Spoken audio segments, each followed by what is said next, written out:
Poke the Bear is powered by Prize Picks, the exclusive daily fantasy partner of the CLNS Media Network. And welcome into Poke the Bear, episode 228, presented by CLNS Media and sponsored by our good friends over at Prize Picks and Game Time Tickets. That's right, Game Time Tickets, our new sponsor. If you want to go to Game 4, bring your mom with you. It's right there. Go on the Game Time app and get your tickets today. My name is Conor Ryan, and once again, we are joined by the esteemed, the legendary Ty Anderson of 98.5 The Sports Hub. Ty, how you doing? Legendary. When the hell did that happen? What did I do? Dude, you're putting together great work down in Florida. You're ducking and weaving through like all the velociraptors that they got down there, which I think people talk about like what was your biggest takeaway from being down in Florida, see how the Bruins are doing down there. I didn't give a shit. I was more focused on the fact they got friggin' velociraptors roaming amongst the wilderness down there in South Florida. What the hell is that? They have iguanas just everywhere. Like, it's crazy. I didn't know there were like iguanas like there. Like I thought that okay, get the little geckos. You know, you got those little guys roaming around. I don't recall ever seeing a iguana like the size of the iguanas you were seeing down there. It was pretty wild. It was either Godzilla, a Jurassic Park dinosaur, or a monster from the J.J. Abrams Cloverfield universe, I believe. Yes, and I mean, I felt like walking to Amaranth Bank Arena, and I think I've mentioned this to Ty. I have to always like rack my brain as to what the actual name of that arena is because it changes every year. But walking at Amaranth Bank Arena, it's like, where's Robert Muldoon to escort us through this jungle around here? Like we need some backup with all the dinosaurs roaming among. I mean, I don't know how you can live down in South Florida. I know you're a big warm weather kind of guy, but it's not for me, Ty. It's not for me. Oh, I love it. I love it. That was perfect weather every day. Big fan of it. I don't know. I'm one of these people. I get burnt out on cold and windy. I've had enough of the wind. I think living where I live, especially in Brighton, it's just like I'm on the bottom of a hill basically. So I just get wind all the time. So I enjoy that nice. I don't like how flat it is as a place. I think it's too flat. Yeah. I do like the warm weather though. It's nice. It's nice. Yes. Well, good news, Ty. We will both be back in South Florida next week, but it remains to be seen if the Bruins will be back in Florida tied up at 2-2 with the Panthers or trying to keep their season alive in a 3-1 deficit. But before we kind of look ahead to Game 4, which will be on Mother's Day, let's take a quick look back at Game 3 on Friday night, a game where it felt like it was building towards a great moment, right? And we've been in this spot before. It felt like, you know, the Bruins come out of a game, you get the pregame hype. I remember like before Game 5 in 2019 in the Cup final with Chara coming back, you're like, feels like there's going to be a landmark game. And again, the Bruins lose Game 2, but Pasternak fights Tkachuk. The guys seem energized and galvanized and ready to respond. And then the game happens, and there's not a whole lot not a lot of positives to glean from that. We'll obviously get into Marchand's status a little bit later on, but in terms of just the Bruins' overall play and their inability to kind of break the puck out of their own end, what was kind of your main takeaway as to what kind of undid the Bruins in Game 3 on Friday? Yeah, I just think they were flat again. That's now 3 times in 5 home games this postseason where they've come out flat with no energy. I thought they did okay out of the gate. The first 5 minutes, it felt like it was kind of a stalemate, but they didn't build off any momentum and they didn't generate any momentum on which to build. They just didn't have it. And I think that's scary. I think that, you know, when you're 5 games into a playoff run in your own building and you just don't seem to get up for anything besides a Game 1 or a Game 7, I mean, that's not a good sign, you know, and I think, you know, part of it comes back down to coaching. We've been told that Jim Montgomery is a guy who can get his troops ready for battle. He can get the emotional spark, the energetic spark out of them. And when after the game, they ask, why are you starting so bad at home? And he goes, I don't know. Well, I don't like hearing that. Like, that doesn't really do me any good that you don't know. You should know. This is part of your job. This is your chief, you know, sort of, I think value add as part of a coach is that you have the ability to get guys ready to run through a wall for you. And it didn't happen in Game 3 rather. And it's been a trend now for a while. And so it's a bit concerning. in that regard. But also, I just think that another game where they were too selective. They're too selective with their shots, their shot selection. They're kind of holding in a nothingness, and this is where we're having a similar conversation as what we had on the first round. Like, they are not going to win the possession battle. Like, Florida's too deep down the middle. They got too much support, between Barkov and Bennett and even Anton Lundell. Like, they got good centermen, right? Like, they're going to win the majority of their faceoffs. So, like, when you do get your chances, you gotta, like, this sounds stupid and maybe too simplified, I know, but you gotta get the puck on goal. Like, if you're going to try to win a game passing the puck around for 60 minutes, you're going to lose that game. Like, you got to get the puck on goal.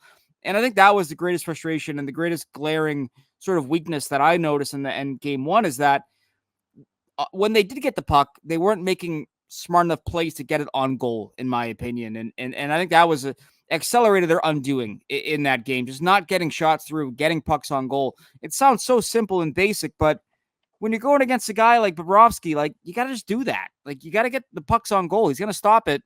He's going to stop, if you only make him have to make 9 saves in a game, he's probably going to win that game. It's just facts of the matter. Yeah. I mean, you look at Bobrovsky and, he's a Vezina finalist this year, but you look at last postseason against the Bruins. And again, he kind of caught fire as that run went along for them. So he played a key role there. But I think in that Boston series, he had like an 881 save percentage in that series. He had an 890, I believe, against Tampa Bay in the first round. Like, this is a guy that if you just get pucks on net, you're able to generate looks. And even Charlie McAvoy mentioned that on Saturday after morning skate of like, sometimes he got a puck on net that bounced off, I think, like Beecher's shin. If it bounces up, then it probably beats Bobrovsky clean. It didn't and goes right into his pad. And it's an easy pad save. But those are kind of the chances you need. And you even look at, you can look at that third period where they made a concerted kind of comeback there, and it felt like the momentum was shifting a little too late, obviously. But even look at that sequence before Lorai's high stick, where it felt like momentum was getting back in their favor. And I think Geeky had a couple of chances, but they were all like pucks that are like get to the net front, bounce off someone, and just sail just wide, right? Like, he's not really tracking the puck all that well so far, Bobrovsky. So again, as you said, it seems simple in terms of getting pucks on net, but the Bruins just have to do it, and they have to get out of their own zone, which is, again, is probably the biggest hurdle, right? Because not much of a surprise. They are having plenty of issues with Florida's forecheck so far in the series. Yeah, and that's, we kind of know that they were going to be like that, and that's why, like the Bruins, I've said this before, like, you have to be opportunistic. You have to capitalize on the chances that you do generate, and it just didn't feel like they had enough of that jam or that know-how to get that done. And the penalties are what they are, but it also did feel like they got zapped by the penalties. Like, when they would be whistled, they would kind of disengage, for a couple of shifts, and it would take them some time to get the energy back. That was a difference between, the first 2 periods and the third period. Like, third period, yeah, they give the power play goal and the Lauko penalty, but they come right back. Like, they shake it off. And it's more valuable to shake it off when it's 1-0, or 0-0 than when it's 4-0, right? Like, or you gotta shake it off sooner than that before the game gets away from you. So I think, honestly, man, like, this might sound crazy because, like, the way they've been dominated territorially the last 2 games, it feels like a very mental series in a lot of regards. Like, I feel like a lot of the Bruins' problems right now are mental. Like, yeah, you mentioned the forecheck, you mentioned the decision making, like, you mentioned the penalties. It just feels like they're in their own head right now. And once they got out of their head last night with the goal, they played great. Like, they played phenomenal. Once they got on the board with the goal, they were playing fantastic. It's like, it was almost like the fog got lifted, and they're like, oh yeah, we can play. We can take shots too. Like, that's got to come sooner. Like, that can't be until you're down 4 with 15 minutes left. Like, you got to get to that level much quicker in this series. Yeah, even Montgomery mentioned it on Saturday and mentioned, like, there needs to be more will to winning kind of these loose pucks. But, you look at like puck battles and you automatically assume it's all about physicality or speed or how your legs are. But, just that will to win pucks can go a long way. And I think you saw that in game 1, where I think our biggest takeaway from that game, beyond the obvious storylines of Carlos scoring the goal and Laura having a breakout game, was like how much open ice there was for the Bruins when they were breaking the puck out cleanly. We're not making kind of these ill-advised plays or pushing the puck up the ice. Because if Florida's forechecking this aggressively and you make that smart read and you get that puck out, you can get numbers down the ice in a hurry against this team. Like, there is more space to operate. They don't really pack things in because they're so busy trying to make you make mistakes down the other end of the ice. So again, it's a task easier said than done in terms of breaking the puck out cleanly, but I agree. It feels like more like, listen, the tail of the tape is what it is. You look at Florida, how much depth they have more talent, but man, the Bruins can really make this a much closer series and can, I think, control play a lot more if they do just kind of adhere to just the simple things you got to do to beat this team. It's not going for the home run punch, but if you do move the puck cleanly and make those plays, you're going to have chances. And you look at the way Bobrovsky's playing right now, just getting pucks on net can go a long way towards getting you back into the series in a hurry. Yeah, exactly. I mean, the number one reason why I know there's a lot of dooming out there right now, and I get it. However, so long as the opposing goaltender is posting an .881 save percentage, you have a chance. Like, did we learn nothing from the last round where the Maple Leafs were dominating play, but the Bruins were hanging in there because their goaltending was abysmal, when Samsonov was in net? Like, so unless that changes and Bobrovsky becomes the guy that earned a Vezina nomination between now and the end of the series, like, you have a puncher's chance. You just got to land pucks on goal. Like, you have to hunt for these things that you're talking about, winning loose battles and getting 2-on-1s, 3-on-2s and capitalizing on them. I think there's just too much of right now. Like, the Bruins are waiting for a game to come to them against a team that is not going to let the game come to you. Like, if you let them dictate the terms of the game, they will dictate it. The Florida Panthers will. It's not like Toronto that I think at times is prone to the mentality of, well, we have so much natural skill that we're just going to let the skill eventually break through and beat you. No, the Panthers have the skill and the work ethic. And I think sometimes, especially this time of year, to your point, to Montgomery's point, the work ethic can outshine the skill. And, the Bruins got to get back to their ethic, because I think that, it's treated them well this year, especially in the season series against Florida this year, is that, like, when they've won those games, it's because they've had to dig deep and find that extra level of battle and compete. Go back to all 4 of those games, Connor.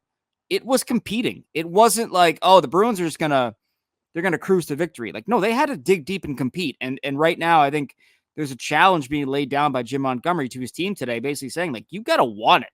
Like you wanted it in October against this team, like you wanted it in November and in March and in April. You gotta want that puck. And so they can do it. It's going to require a lot, and they got to dig deep for it.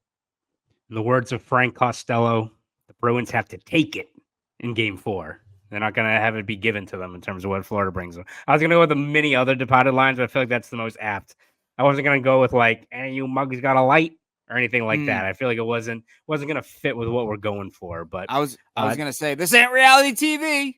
That's also a good one. Yeah. Also a very effective one as well. We could keep on going through departed lines, but before we continue to go through Scorsese's filmography, take a quick break, Ty. Listen to our good friends over at Prize Picks. Get in on the playoff action and win up to 100 times your money on Prize Picks, as you and the world's best players take the game to a whole new level during basketball and hockey's postseason. You can now win up to 100 times your money on Prize Picks with as little as 4 correct picks. You can turn $10 into $1,000 with basketball and hockey entries today on Prize Picks, America's #1 fantasy sports app. Prize Picks has something for every sports fan, from basketball and hockey to League of Legends and everything in between. You can pick LeBron, Connor McDavid, and Jude Bellingham, all in the same entry. Prize Picks is the best way to get action on sports in more than 30 states across the country, including California, Texas, and Georgia. Prize Picks even offers injury insurance so that your entries stay in place even if one of your players gets injured. For basketball games, if you have a player who exits the game in the first half and does not return in the second, Prize Picks will have your back and not count that as a loss. Prize Picks is really simple to play. I can make my picks and submit my entry in less than 60 seconds. Quick withdrawals, easy gameplay, and a huge selection of players and stat types are what make Prize Picks the #1 daily fantasy sports app. And with the Celtics season in full swing, there's plenty of opportunities to participate in Prize Picks. This week on Prize Picks, I'm selecting Jason Tatum for more than 30 points, Kristaps Porzingis for more than 2 blocks. So download the Prize Picks app today and use code CLNS for a first deposit match of up to $100. Again, use code CLNS for a first deposit match of up to $100. Prize Picks. Pick more, pick less. It's that easy. And now, let's get back to the show. Once again, shout out to our good friends over at Prize Picks. All right, Ty, looking ahead at Game 4, obviously it remains to be seen if Brad Marchand will be available on Sunday. Doesn't look good, but he was already day-to-day. Did not practice on Saturday. Didn't play the third period of Game 3 after colliding with Sam Bennett in the first period. Upon further review, it looked like it initially just a very strong reverse hit from a very physical, heat-seeking missile that is Sam Bennett, who, him being back, is bad news for the Bruins beyond the fact that Marchand is now injured. But upon further review, it's like he threw out a punch towards Brad Marchand's face right before the hit. Masked it pretty well. I know there's Maple Leafs fans who are not happy with Bennett for last year, when I think he did the same thing and kind of slammed Matthew Nyes into the ice, took him out of that series as well. But before looking at like just Bennett and his role, obviously, if Marchand misses any time, huge loss for this team at a critical Game 4 against Florida. Oh, it's gigantic. It's gigantic, and you sort of look at it from the scope of, okay, who steps up? Like, Marchand might not be your best player, but he was producing as your best player. He had 10 points in 10 games, leading the team. He's an emotional heartbeat type of player. Can put the team on his back. You saw that in the Toronto series, the midway point, when the Bruins were kind of maybe losing control of things. He was able to be just an absolute menace out there, and in all walks, like killing penalties, drawing penalties, scoring goals, assisting goals, finishing games, keeping the chatter up on the bench. Like, you kind of saw it, and you don't have an in-house replacement for that. Nobody does. And so, can the Bruins go full Austin Matthews here and rally around not having, a leader for them and a guy who drives play for them? Like, that's sort of what Charlie Coyle said today. It's like, we got to take a page from that book, and everyone's got to step up and realize the challenge at hand. And so it's a great challenge. It's also a way for like guys who need to be better to be better. Like, hey, you're not going to get bailed out today. Like, you got to play the way that we need you to play, because, Captain Charisma's out right now. Like you got it. Like you got to put this on yourself. And so it's a tall task, but I think it's interesting. I think what's most interesting is the absolute blender that the lines were put in without Marchand. And that kind of speaks to, I think, what you're going to be looking at in Game 4, which is whoever's going is going to play.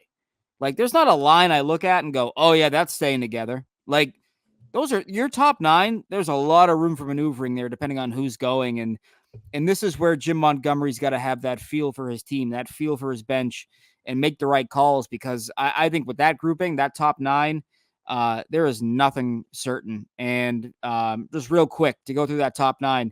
Right now, you got Morgan Geekie between Jake DeBrusk and David Pastrnak.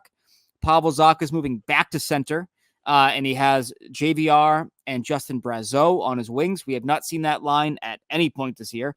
And then your third line right now would be, or your second line, depending on how you look at it, would be Charlie Coyle between Danton Heinen, who has not played in since Game 5? Was that Game 5 against Toronto? Yeah. And Trent Frederick on the right wing. So very different. I think that the most common line mates there are probably Geekie and Pastrnak as a combo, and then Coyle and Frederick as a combo. Otherwise, it's pretty much all new terrain for a lot of these guys. So we'll see what happens there, but it's incumbent on those players to drive play. And that's, again, part of the challenge of that will and that compete. So I'm curious to see how it all shakes out, honestly.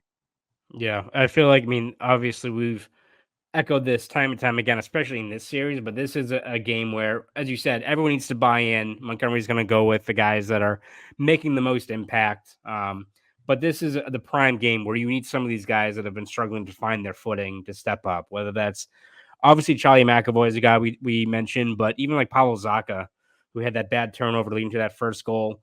You just need someone to impact the game with Marchand potentially out for it. Like, I look at McAvoy and how there's few players in the league that when he's on can impact the game with killing snuffing out a scoring chance in the D zone, laying out a momentum shifting hit, driving down, activating off the blue line, setting up a pass from the half wall leads to a grade A chance. Like, you need to take over a game from a guy like him. Like, Pastrnak had his moment, and again, you could use more from him, even though I think the Panthers have done a very good job at kind of just covering him at all times when he's on the ice. But like, you'll take the contribution from a guy like Lauko who, landed some hits, scored a goal. You'll take that. But you need guys in your top six. You need the guys that are leading the charge to kind of carry you through this game so you avoid going back to Florida down 3-1. You just need that more from those kind of impact players that have helped drive the bus throughout the regular season. Yeah, I think that that's totally fair. And we know that they can do that. We've seen that this year. We've seen that in the past. Zacha has been great against Florida this year. Like, can he have another kind of multi-point, multi-goal night? Like they kind of need that, right? And same thing with DeBrusk. You saw that he was really going in the third period. He scored a goal. He draws a penalty. You need more of that, right? Like we have seen how good Jake DeBrusk can be when he's driving to the net, when he's extending plays, creating plays, finishing plays. Like he can really be an absolute puck hound, and they need more of that right now, because I think that's the biggest difference that I'm noticing between this year's Panthers and last year's Panthers is that, like, you can win your puck battles against these guys. Like, Gudas and Stahl were so annoying because they were these big guys who kind of just fought you off with one hand. They're like, get away from me. Like, they had that strength and that size and that reach and that veteran know-how. I think Ekman Larsson, you can get around him. I think Dmitry Kulikov, you could win a battle behind the net with physicality. Same thing for Nico Mikkola, who's a big body but is real lanky with how he moves, and you can get inside positioning on him. You can extend some plays and create some plays. So, and even Aaron Ekblad is a guy who I think has been beat more than a couple times now in this series. Like Montour and Forsling are gonna be. They're going to drive the bus. We know that, but the supporting cast, I feel like you can get interior ice on them better than you could a year ago. And so I want to see the Bruins do more of that. In my opinion, it begins with guys like DeBrusk and Geekie and Zacha, guys that we know and we've seen win their share of battles this year, especially against the Panthers. And you look at Sam Bennett and you look at how scrutinized this series has been, Ty. Do we expect more scrutiny going to game 4, considering that they clearly missed a punch on Marchand? It does seem like there's going to be no supplemental discipline there, but, what do you expect the response to be against either Bennett or the Panthers? Or should there be a response? Should it be more about just kind of playing the game and picking numbers when needed? Well, I asking around today, doing some digging. The Bruins did challenge Alexander Barkov before game 3. He was challenged to a fight. He opted to say no to 2 different Bruins who challenged him to a fight. If you go and watch the clip, it's very obvious who challenged him to a fight. The 2 that did. Confirmed. That was what was discussed. He said no. Now we throw a powder keg into it because now the captain's injured. There's no fine, no suspension. So now frontier justice is here. It's arrived now, whether they like it or not. I think this could be really ugly. I think this could be a very ugly game for the NHL. The NHL really doesn't have the right to walk into the Bruins room on Sunday and say, hey, no bullshit. Because the Bruins can go, you didn't take care of this. You had the chance to. And you warned us before game 3 not to do anything. Like, what are we supposed to do here, guys? Are we supposed to wait until another player gets hurt? Like, this is kind of on them at this point. They made their bed here, and now they got to lie in it. And so I think the response could be ugly. I really do. Now, is it the focal point of the game? I don't think so. I don't know, but I'm curious if somebody comes calling for Bennett off the jump. Pat Maroon, Trent Frederick, Justin Brazeau, JVR. Like, even JVR has been willing to fight guys. JVR went up to Brandon Montour during that Pastrnak fight back on April 6th here in Boston.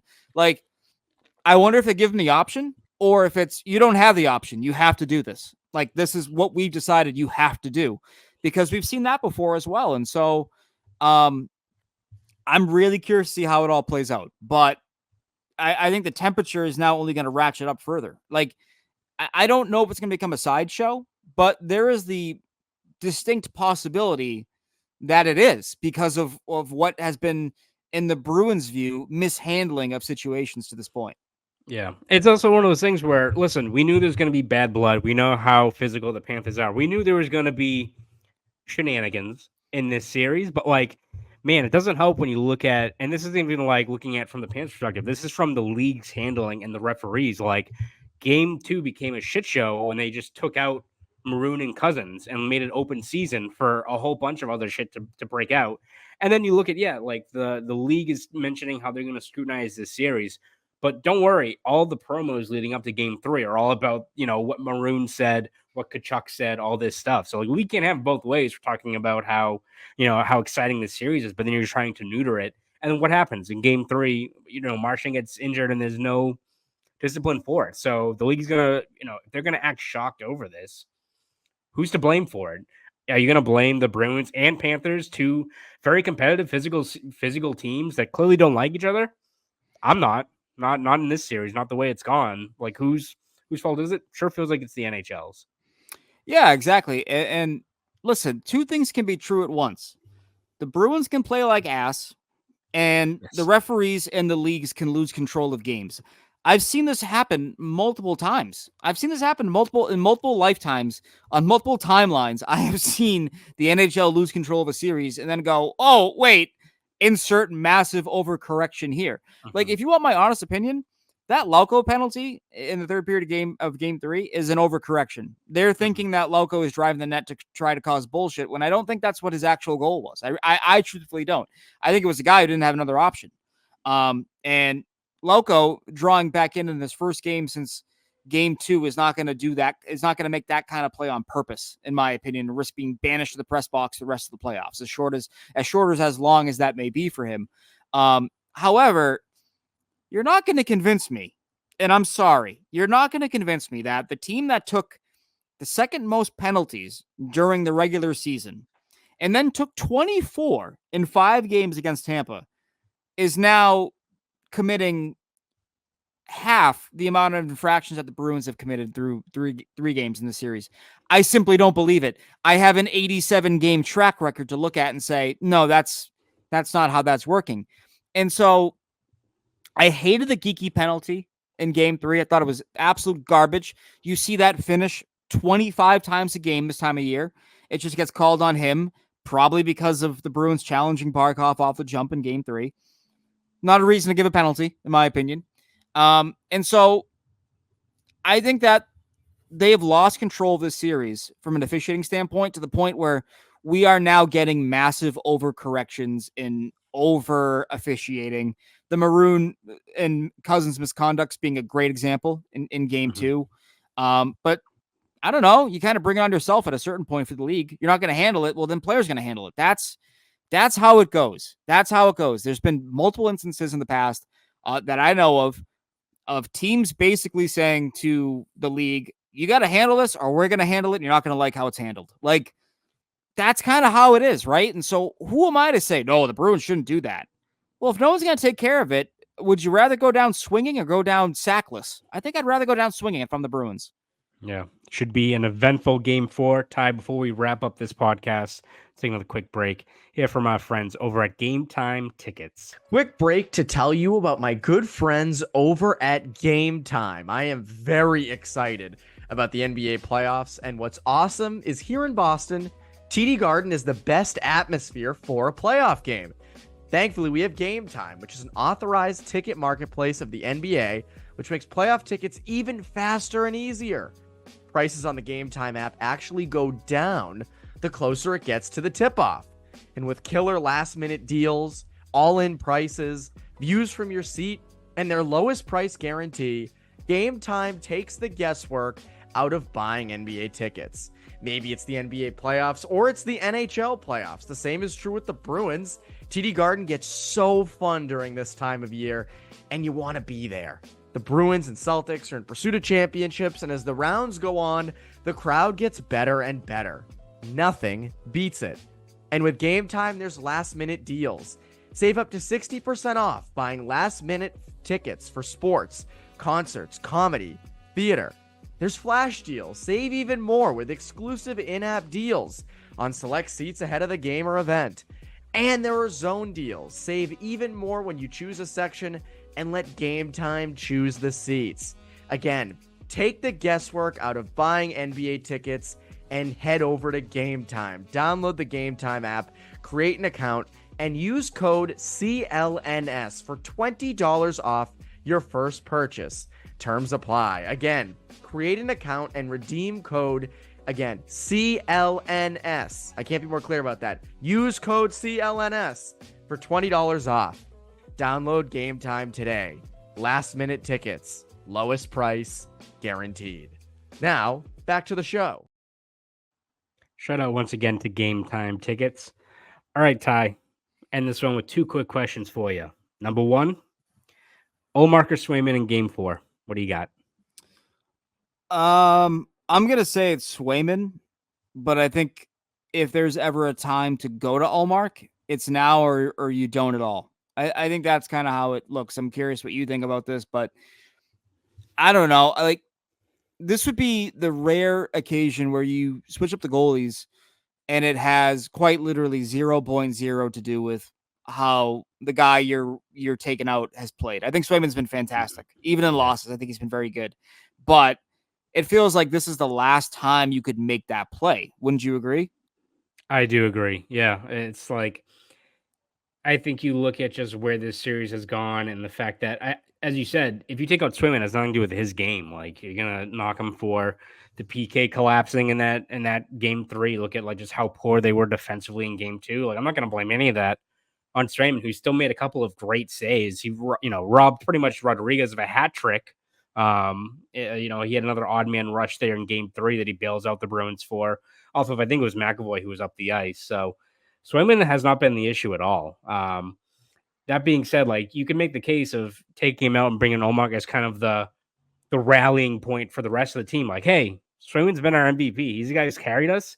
We got to take him out because you guys are playing like shit, right? Like, maybe it's that part of it where it's another galvanizing thing where you bring in Ullmark and, this is a guy who hasn't started a game since April 22nd. It's like, you guys better get your shit together and defend hard in front of this guy because you don't want to have this guy hung out to dry as well.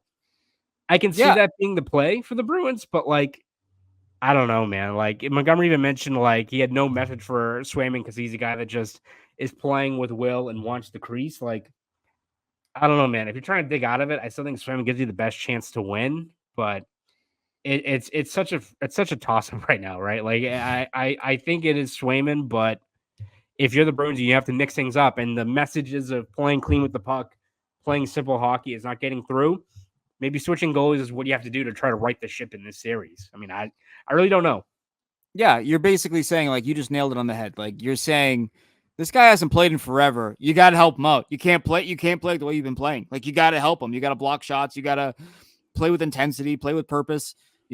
Like, you got to be on top of your game. It's a challenge to the rest of the team more than it's a challenge to Linus Ullmark or Jeremy Swayman to be better. Like, they've been fine. It's in front of them that has been lacking, and maybe you hope that Linus's career numbers against Florida and most recently his season success against Florida, 3-0 with a 947. You hope that comes to the table. And I mean, the basic math here, the Bruins have scored on 12% of their shots against Bobrovsky in the series. So the basic math indicates that if you get 20 shots on goal, you're going to have a decent to good chance of winning that game, right? And so it shouldn't matter who's in net. It matters what happens at the other end, but maybe turning to a guy who needs help after not playing for so long, to your point, like, gets them realizing we got to play north. We cannot play in our own end. We got to get the puck the hell out of here. This guy hasn't faced rubber in a long time. Yeah, no, it's a tough call. I feel like all these other times we've had these kind of crossroads as to which goalie Montgomery's going to go with. We've had I still think you stick with Swayman even after game 2, right? We're like, still gives you the best chance to win. Now where you're down 2-1, things have not gone right. Maybe it is you kind of, break the emergency glass, pull lever in case of emergency and go with Ullmark. But what would you do? I don't know. You got to make the call right now. I would stick with Swayman. I think your back's against the wall. Marchand's maybe out. It might be a complete shit show. Go with the guy that has gotten to this point, a guy that's competitive, the guy that probably will jump in on the fight if things break out. Like maybe you go with that kind of guy and go with the players that got you to this point, guys you're gonna have to rely on, because it's gonna be, if Marchand's out for game 4 or beyond that, like it's gonna be a lot of treading water, hanging on the ropes, and trying to punch back to stay off the mat. And I think Price Swayman just gives you that best chance at this critical point in the series. You agree? So yes, and so here's my question to you though. Do you do that knowing that once that happens, win or lose, Linus Ullmark is not an option for the remainder of the series? Like that's because that's part of, like, that's what makes it like a multi-layered, bit more difficult decision. I find is that, like, you got to make that call knowing that he's effectively not an option, because you're not going to turn to him if you're tied up 2-2. You're not going to turn to him if you're down 3-1. That's a horrible spot to put him in. So, like, there's a finality to that. There's a finality to that decision of, like, not going to Linus Ullmark in game 4. That's why it's interesting. I agree with you. I would still stick with Swayman, but the finality of it is what gives me pause, even just a little bit, because that's a weapon, that's a card in your deck that you don't have now, which is not great. Yeah, no, I agree. I mean, I think even with the ramifications of that, I think you're playing, if you want to do the big picture, you see what Swayman has done this series and you see what the future is going to be. I think you stick with the guy that's probably going to be here longer. And Swayman, again, it's unfortunate for Ullmark. You know, he has one start. The team doesn't play in front of him. Matthews has an all-world game. Like, it's not his fault for that. I think he played at a very high level. It's just right now, in terms of what gives you the best chance to win in a game that's not an elimination game, man, you're not feeling that great about how this series is going. You go back to Florida down 3-1, right? I just think right now, if you're holding on for dear life and doing whatever you can to stay afloat, I just think you got to go with Swayman. It's all about winning winning the next game in front of you. I just think right now Swayman gives you the best chance, and that's unfortunate for Ullmark, who's been a fantastic Bruin this season throughout his career, obviously. But I just think he gives you the best chance to win. That's fair. I don't disagree. I don't disagree at all. And so, it is what it is in that regard. I don't like, they're kind of running out of decks to play here. They're running out of cards to play in that deck. And so that's the only reason why I give it pause. But I do think they ultimately go with Swayman. Yeah. And for my final question, Ty, what optimism should there be for Bruins fans who are potentially maybe doom and gloom about this game 4 without Marchand, possibly with the question marks of who's going to be in net, all that? What's one little sliver of optimism Bruins fans can hold on to in terms of how they can maybe even this series going back to Florida? That third period, I thought the third period was good, and I do think that is something you can build off of. It showed you that you can score goals on this guy. It showed you that no deficit, or almost no deficit, should be considered a backbreaking one, because of the way that you can come in waves. And you saw that. You saw that in game 7, the quick response goals. You saw that in game 1, quick response goals, and you took the game over. And so they can score goals in bunches, right? And it's just about shot volume, and it's about, players stepping up. And what I would say is that in the third period of game 3, with no Marchand, I thought it was the best that Pastrnak and McAvoy looked all night. And not to say they had great games, but from that point on, it was as if they said, this is on us now. Like, we got to do this. And so maybe that brings the best out of not only them, but the rest of the roster that follows suit, and they understand the task in front of them and what they all have to do and pull on that same rope. And so I just think that you're not out of a series. If a goaltender is leaky, you're never out of a series. And right now, I think Bob is leaky. I think he's leaky with shots up top. I think he's having a hard time tracking the puck. And as long as that continues to be the case, you are built to score grimy goals with your JVRs, your Brazos, your Pat Maroons, your Trent Fredericks. Like, you are built to score ugly looking goals. And so long as he can't see the puck and he's having trouble and he's giving up 4 goals or 2 goals every 10 shots, like, you're in it. You're in it. And so that's something that I think should give the Bruins a little bit of confidence entering game 4 for sure. Absolutely. Yeah. We will see how it all plays out. As you said, could be little pugnacious game, I would say. A lot on the line. We'll see who's in net. We'll see if Marchand's available. All that stuff will play out on Sunday night. Puck drop at 6:30. So take your mom to brunch or anything ahead of time. Do something, everyone listening. But Ty, where can we read your stuff? Where can we hear you on the airwaves, podcasts, all that good stuff? Where can we hear you and listen to you? Yeah, you can hear me on 98.5 The Sports Hub. You can also read me on 98.5thesportshub.com. Do a podcast there, Sports Hub Underground. Basically, you can find me anywhere. Just search my name and I'll come up and probably be awful. But yes, I'll be there. Anyways, yeah, that's me. How about yourself? Yes, you can read my stuff over at boston.com and the Boston Globe. You can find me on, obviously, the podcast here, Poke the Bear. I do Bruins Beat with Evan Marinofski, who still somehow has access to TD Garden, still is roaming the halls like a ghoul, like a specter around Causeway Street. But shout out Evan. We still love him. But you can find our podcast there on anything, Spotify, Apple Play, all that kind of stuff. And you can find me on Twitter at Conor Ryan _93. So this is episode 228 of Poke the Bear. I'm Conor Ryan. That's Ty Anderson. You fans have a great rest of your week.